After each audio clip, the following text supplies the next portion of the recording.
I am so excited about this video, you guys. I am here with Andy Hill of Marriage, Kids, and Money, and we are going to be talking about home ownership, whether or not we should be paying off the home mortgage, home buying, all the fun stuff. Stick around.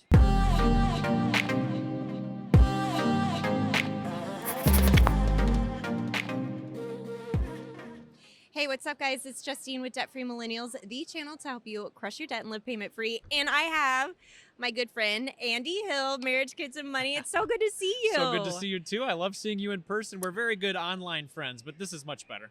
We haven't seen each other in years. 3 years? 3 years, I think. 3 years. Yeah, and now we're here live in person. I love it. This is my favorite place to be. Okay, so I have to ask you, because you and your wife have paid off your house completely. Yes, we did. We're crazy. Yeah, that is insane. First of all, where are you guys from? Yes, we are from Metro Detroit, Michigan area. And yeah, we've lived in our current house almost now 9 years. Yeah, so we've been there for 9 years. Okay, so how much did you buy your house for? Yes, the house we bought in 2013 was $350,000.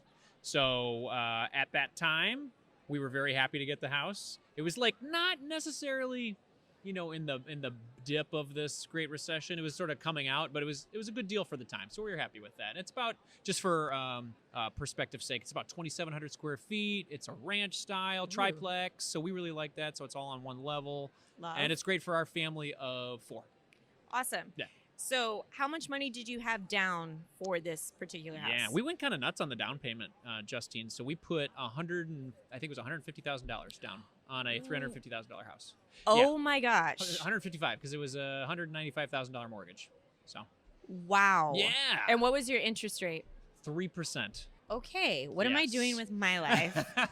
Well, that's all timing. You have nothing to do with the interest rate That right now. is timing. That is timing. So, do you consider yourself a millennial? You know, I'm a elder millennial, so yes, definitely based on me being on the Debt Free Millennials show, I'm a millennial. Yes, no, I'm officially for the chart. Like it's me and also my I think my 28-year-old nephew as well. So, so I'm about 40 years old. Yep. Okay, first let me back up. How were you guys able to save such a big down payment? Yeah, so starting around 2010, my wife and I got married, and we were making a good income together. We're making like $130,000 combined. So we're like, hey, man, this is great. Because before that, I was making like $60K, spending all of it. And then you get married, and then you inherit this other income in the wife, which is awesome. And so you're like, whoa, we have a lot more money. So initially what we did right away was just like, let's have a lot more fun. So we went out to more dinners. We went out on vacations. And then as soon as we learned that we were going to be parents, it was like that moment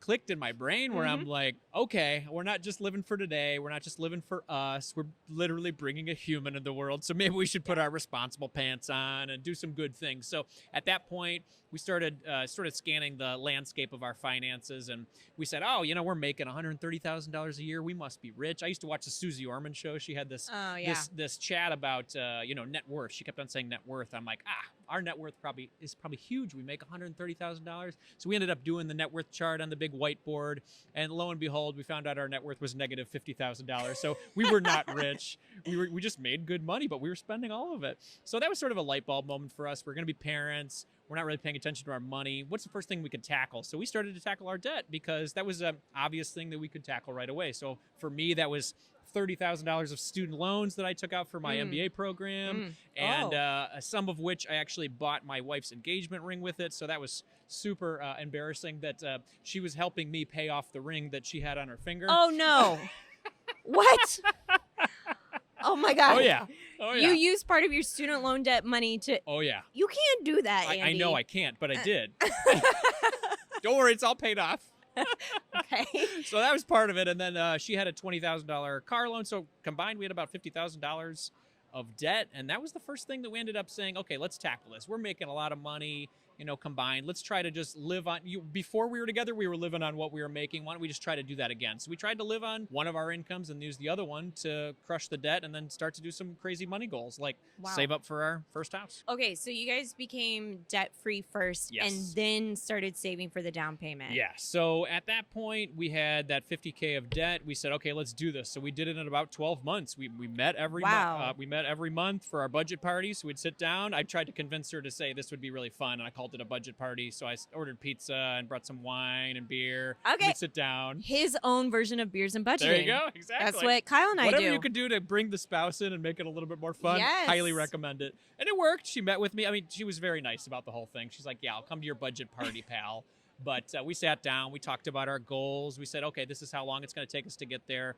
And then, as soon as our debt was paid off within that year, we just started piling up money to be able to buy our first house. So that was our thing. I mean, I had a house, but she didn't want to live in it because it was my bachelor pad. So our first family house. Your first family house. Yes. Okay, so the timeline is the 12 months to pay off the $50K. Yes. And then you guys were so used to living like that lifestyle. So I'm assuming you just took whatever you were paying towards the debt and shifted it into savings. Absolutely. Yep. Just all went into a savings account at that point. We just said, okay, let's pump it in there. Went from 50,000 to 100,000 to 150,000 over the next 3 years. 1 year within there, I had an incredible, great sales year at work. I ended up getting $100,000, like a really great sales year, $100,000 in the check at the end of 2012 that really went towards my sales goal. So that helped out a lot for the down payment. So that got us to the 150. Wow. Okay. Yeah. So a lot of people who are watching are working on that down payment. Do you recommend becoming debt-free before you start building the down payment, or can you truly do both? Oh, man. Can you pay down the debt and save for the down payment at the same time? I would say it depends on what kind of debt you really are dealing with. The two debts that we were paying down were more low-interest debts, So this was a car at about, I think it was about 6%, and my student loans plus the ring was about 7%. Justine's very disappointed in me. I know. I'm like, she gave me a face. The fact that you made your wife part of this thing. Super romantic.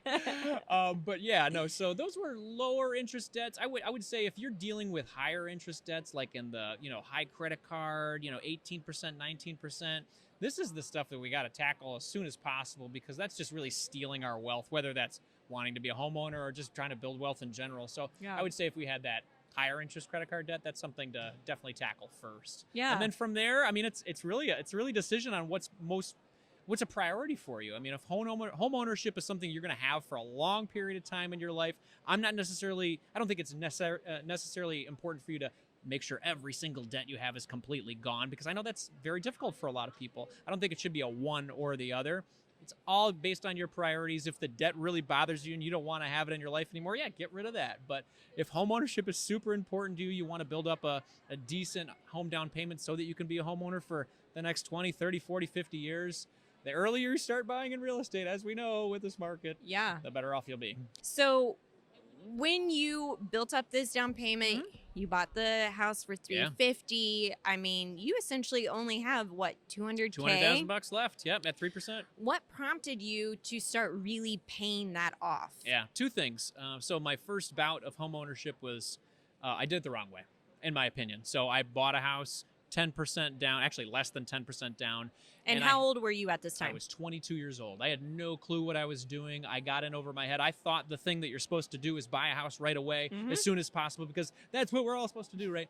And I did that. I thought I was doing the responsible thing. But what I quickly learned was that my low down payment and my inexperience with understanding the true cost of home ownership, the bills, the fixing of stuff, all the stuff that the taxes, everything, all the things that come up there, quickly made me super broke. So like 60 to 70% of my income, my super low salary, was eaten up by my home ownership. So it left me like with enough money to maybe like eat some food and maybe get a beer with my buddy every once in a while. And I didn't like feeling trapped by my home.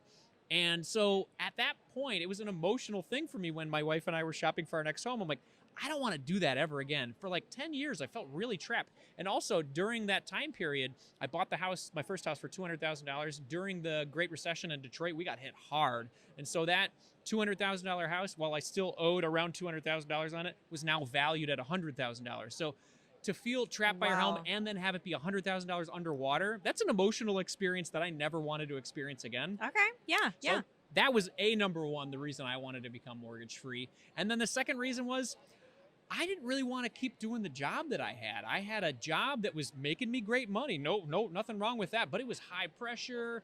And I felt like, okay, if I fail at this or I become not the great sales guy anymore, my family's in a tough way, because at this point my wife was transitioning to be a full-time stay-at-home mom, and I'm like, okay, this is all on me, and I didn't want that pressure. So between my emotional experience with my first home and then just the pressure of being the full-time breadwinner in a highly competitive industry, I didn't want it.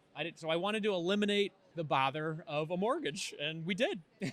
I love that. So it sounds like because you had that scar from the first experience of home ownership, and also because of the lifestyle that you wanted to achieve, that financial freedom, it really propelled you into this journey of paying off your mortgage. Absolutely. Yeah. And I love it.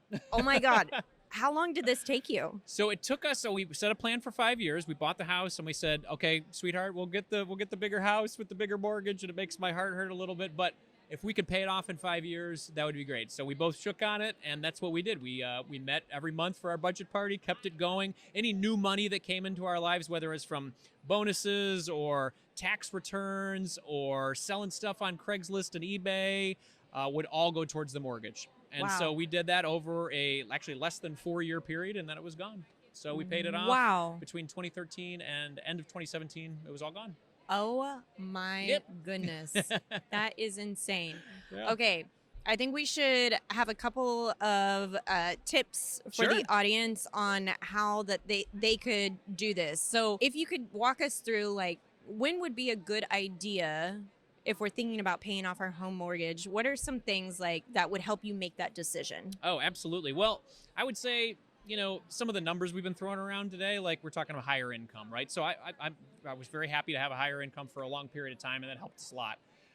So do what's realistic for you, though. So if we're talking about, hey, $150,000, $180,000, whatever this income, if yours is half that or less, don't feel bad about that at all. Just extend your timeline. That's all it is. So you don't have to do it in 4 years. You can do it in 10. You could do it in 15. You'll be massively ahead of most people in our country when it comes to paying off your mortgage. So just do it serves you with that level. And then if you want to amplify things, I think psychologically we did a couple things.